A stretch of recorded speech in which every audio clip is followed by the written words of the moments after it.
বার্ধক্য ভাতা, বিধবা ভাতা এবং প্রতিবন্ধী ভাতায় 1500 টাকা করে কবে থেকে পাওয়া যাবে এটা নিয়ে আমি একটা ভিডিও বানিয়েছিলাম এবং সেখানে আপনারা প্রচুর মানুষ কমেন্ট করে জানতে চেয়েছেন যে যারা নতুন ফর্ম ফিল আপ করে জমা দিয়েছে এবং যারা স্ট্যাটাস চেক করে দেখছে ভেরিফাইড বাট নট অ্যাপ্রুভড, তাদেরকে কি করতে হবে, তাদেরকে টাকা পেতে কি করতে হবে, তাদের অ্যাকাউন্টে কবে টাকা ঢুকবে, এ সম্বন্ধে কিছু জানা থাকলে জানাতে। তো সেটা নিয়েই আজকের এই ভিডিওটা। আপনাদেরকে আজকের এই ভিডিওতে আমি জানানোর চেষ্টা করব যতটা সম্ভব যে আপনারা যারা নতুন ফর্ম ফিল আপ করে জমা দিয়েছেন তাদের খবর কি। যারা পুরনো তারা তো 1500 টাকা করে পাবে, এটা মানলাম, কিন্তু যারা নতুন তারা কবে থেকে এই প্রকল্পের আওতায় আসবে এবং যাদের স্ট্যাটাস দেখাচ্ছে ভেরিফাইড বাট নট অ্যাপ্রুভড। এবারে অনেকে বুঝতে পারবেন না যে স্ট্যাটাস আবার ব্যাপারটা কি। যারা নতুন দেখছেন আমার ভিডিওটা, তো তাদেরকে বলবো আমার কালকের ভিডিওটা অবশ্যই দেখবেন। কালকে আমি স্ট্যাটাস কিভাবে দেখতে হয় এবং স্ট্যাটাস দেখার পরে কোন অ্যাপ্রুভড মানে কি বা ভেরিফাইড নট অ্যাপ্রুভেবল মানে কি, সেগুলোও কিন্তু আমি বুঝিয়েছি। তো যদি এই ব্যাপারে আরও বিস্তারিত জানতে চান তাহলে কালকের ভিডিওটা দেখবেন। আপাতত আজকের এই ভিডিওতে আমি আপনাদের জানাতে চলেছি যে ভেরিফাইড বাট নট অ্যাপ্রুভড এদের কি হবে, এদের কবে থেকে টাকা দেওয়া হবে বা এদের অ্যাপ্রুভড লেখাটাই বা কবে থেকে আসবে। তো চলুন আজকের এই গুরুত্বপূর্ণ ভিডিওটা শুরু করা যাক। দেখুন, প্রথমেই ভালো করে বুঝবেন, যদি আপনাদের এই স্ট্যাটাসে অ্যাপ্রুভড লেখাটা আসে তাহলে আপনারা বুঝে যাবেন যে আপনাদের টাকা ঢুকবে, তাই না? এবারে টাকা ঢুকবে এই কথাটা বলে দেওয়া যতটা সহজ, ততটা কিন্তু বার্ধক্য ভাতা, বিধবা ভাতা, প্রতিবন্ধী ভাতার ক্ষেত্রে সহজ নয়। তো যাই হোক, বিগত কয়েক বছর ধরে আমরা দেখতে পাচ্ছি বার্ধক্য ভাতা, বিধবা ভাতা, প্রতিবন্ধী ভাতায় সেরকমভাবে মানুষ কিন্তু ইনক্লুড হচ্ছে না বা তাদেরকে টাকা কিন্তু ছাড়া হচ্ছে না। আমরা দেখতে পাচ্ছি খুব কম সংখ্যক একটা কোটা কেন্দ্র সরকার আসলে বেঁধে দিয়েছে, জানেন তো? এই কোটাটা যতদিন এখন ফুলফিল হয়ে রয়েছে, যতদিন ফুলফিল থাকছে ততদিন কেউ নতুন করে ঢুকতে পারছে না।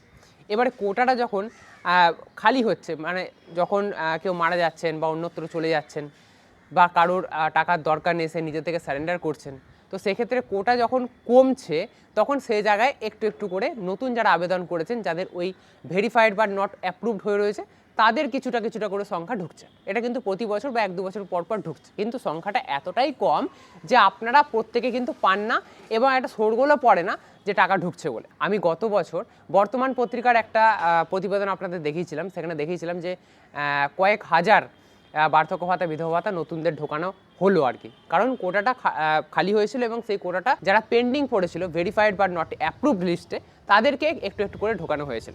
বাট সেটা কয়েক হাজার, কিন্তু ফর্ম, যে সমস্ত ফর্ম আপনারা জমা দিয়েছেন সেগুলো ভেরিফাই হয়ে পড়ে রয়েছে প্রায় 7 লক্ষেরও বেশি। মানে রাজ্য সরকার ভেরিফাই করে ফেলে রেখেছে, কিন্তু তাদের টাকা দেওয়া সম্ভব হচ্ছে না, কারণ কেন্দ্র সরকার একটা কোটা বেঁধে দিয়েছে। এবার আপনাদের মনে প্রশ্ন আসতে পারে, কেন রাজ্য সরকার নিজে থেকে টাকা দিতে পারে না? হ্যাঁ, দিতেই পারে, যদি মনে করে তাহলে দিতে পারবে। কারণ অন্নপূর্ণা ভাণ্ডার দিচ্ছে, কৃষক বন্ধু দিচ্ছে, এরকম আরও অনেক প্রকল্প রয়েছে যেগুলো রাজ্য সরকার নিজে থেকে চালাচ্ছে। তো আপনারা যে বার্ধক্য ভাতা, বিধবা ভাতা, প্রতিবন্ধী ভাতা বর্তমানে পান, সেই সমস্ত ভাতাগুলো যেগুলো আসে সেগুলো কেন্দ্র এবং রাজ্য দুটো সরকার মিলে কিন্তু চালায়। কেন্দ্রেরও কিছু পার্সেন্টেজ থাকে এবং রাজ্যের কিছু পার্সেন্টেজ থাকে, তো দুটো সরকার মিলে কিন্তু এই ভাতাটা আপনাদের ব্যাঙ্ক অ্যাকাউন্টে পৌঁছায়। এই যে 1500 টাকা করা হয়েছে, এটা কিন্তু কেন্দ্র 1 পয়সাও বাড়ায়নি, এটা রাজ্য নিজের কোষাগার থেকে টাকা বাড়িয়েছে এবং 1500 টাকা করে বেড়েছে। যদি কেন্দ্র টাকা বাড়াতো তাহলে সব রাজ্যের ক্ষেত্রেই কিন্তু এই ভাতাটা 1500 টাকা করেই ঢুকতো, কিন্তু সব রাজ্যে এখনো পর্যন্ত 1000 করেই ঢুকবে এবং আপনারা আগামী মাস থেকে বা এই মাস থেকে আপনারা 1500 টাকা করে আপনাদের ব্যাঙ্ক অ্যাকাউন্টে পাবেন, কারণ রাজ্য সরকার নিজেদের যে ভাগটা সেই ভাগটা বাড়িয়েছে, সেই জন্য। বোঝা গেছে? তো কেন্দ্র সরকার কিন্তু কোনো ভাগ বাড়ায়নি আর রাজ্যের জন্য কোটাও বাড়ায়নি। এই যে কোটা যতদিন না বাড়ছে, আগে না হয় রাজ্যে এক সরকার ছিল, কেন্দ্রে আরেক সরকার ছিল, কিন্তু এখন তো ডবল ইঞ্জিন সরকার, এখন তো সব কিছুই হতে পারে, তাই না?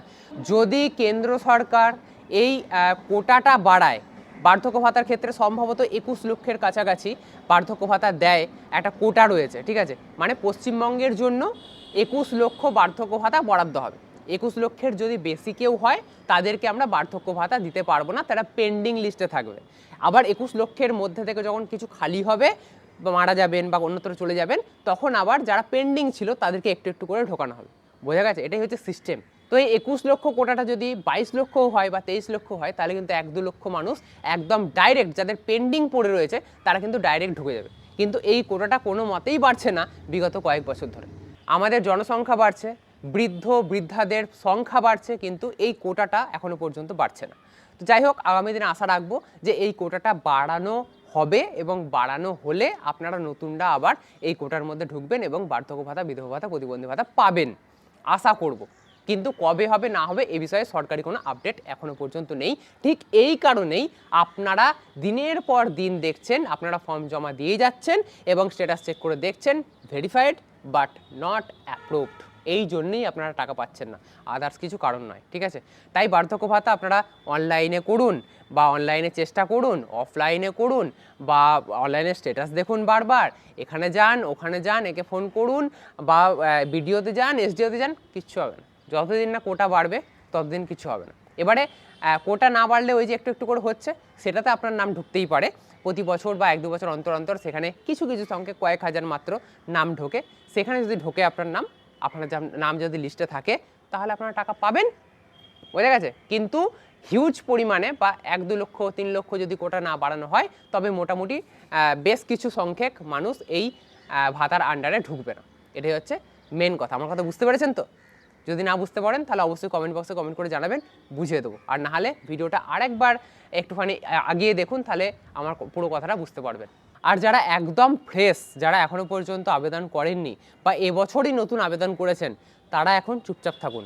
কারণ আপনার আগে প্রায় 3-4 বছর ধরে প্রচুর মানুষ বা প্রচুর বৃদ্ধ-বৃদ্ধারা আবেদন করে রেখেছে, তাদের ভেরিফাই হয়ে পড়েও রয়েছে। তো তাদের আগে টাকা ছাড়া হবে, তারপরে আপনাদের নাম আসবে। তো সেক্ষেত্রে আপনাদের নাম এখন অনেক লেটে আসবে। তো সেক্ষেত্রে আপনারা ধৈর্য ধরে বসুন, এখনও 1-2 বছর তো বসুন, তারপরে দেখা যাবে। হ্যাঁ, 1-2 বছর বসতে বলছি বলে এরকম নয় যে ধরুন মাঝখানে একটা আপডেট চলে এলো যে বার্ধক্য ভাতায় কোটা বাড়ানো হচ্ছে এবং বার্ধক্য ভাতায় আমরা এত রাজ্য সরকার যদি ভাবে যে বার্ধক্য ভাতা আমরা নিজে থেকে দেবো বা কোটা বাড়ানো হবে, তো সেক্ষেত্রে ব্যাপারটা বা চিত্রটা একটু আলাদা হতে পারে, ঠিক আছে? তবে আপাতত যে গতিতে বার্ধক্য ভাতা, বিধবা ভাতা, প্রতিবন্ধী ভাতার ইনক্লুড হচ্ছে সেই গতিতে হলে আপনারা আরও 2-3 বছর কম বললাম, আরও বেশি সময় লাগতে পারে, ঠিক আছে? তবে আমরা আশা করব যে ডবল ইঞ্জিন সরকার সেহেতু বৃদ্ধ বৃদ্ধাদের এবং বিধবাদের, প্রতিবন্ধীদের তারা একটু নজর দিক এবং তাদের অ্যাকচুয়ালি মেন টাকাটা দরকার। আপনারা একটুখানি ভালো করে যদি দেখেন যে যারা স্বাবলম্বী, যারা হেঁটে চলে বেড়াতে পারে বা কর্মঠ, হ্যাঁ, তারা কিন্তু পাচ্ছে 3,000 টাকা করে। আর যাদের টাকার অ্যাকচুয়ালি দরকার, হ্যাঁ, যাদের অসহায়তা রয়েছে, তারা ঠিক পাচ্ছে ওই 1,000-1,500, এখন বাড়িয়ে 1,500 করেছে, যাই হোক। তো এরকম টাকাটা পাচ্ছে, মানে অর্ধেক টাকা পাচ্ছে। তো এই ক্ষেত্রে সরকারের একটু নজর দেওয়া উচিত আর এইখানে টাকাটা একটু বাড়ানো উচিত। অ্যাকচুয়ালি ভাতাটা কাদের হওয়া উচিত? যাদের দরকার তাদেরই তো হওয়া উচিত, তাই না? তো সেক্ষেত্রে এইখানে চিত্রটা একটু পাল্টে যাচ্ছে। তো এটা আগামী দিনে সরকারের কাছে আমার অনুরোধ রইল এবং আপনারাও সবাই এটাই চাইবেন হয়তো যে সরকার এই বিষয়টা নজর দিক এবং এই ভাতাটাতে টাকা না বাড়ালেও যারা টাকা পাচ্ছে না তাদেরকে একটু ইনক্লুড করার কথা ভাবুক। আশা করবো আজকের এই ভিডিওটা আপনাদের অনেক ভালো লাগবে, অনেক উপকারে লাগবে। যদি ভিডিও ভালো লেগে থাকে তাহলে অবশ্যই একটা লাইক করবেন। এরকমই নতুন নতুন আরও ইন্টারেস্টিং আপডেট পেতে অবশ্যই চ্যানেলকে সাবস্ক্রাইব করে রাখতে ভুলবেন না।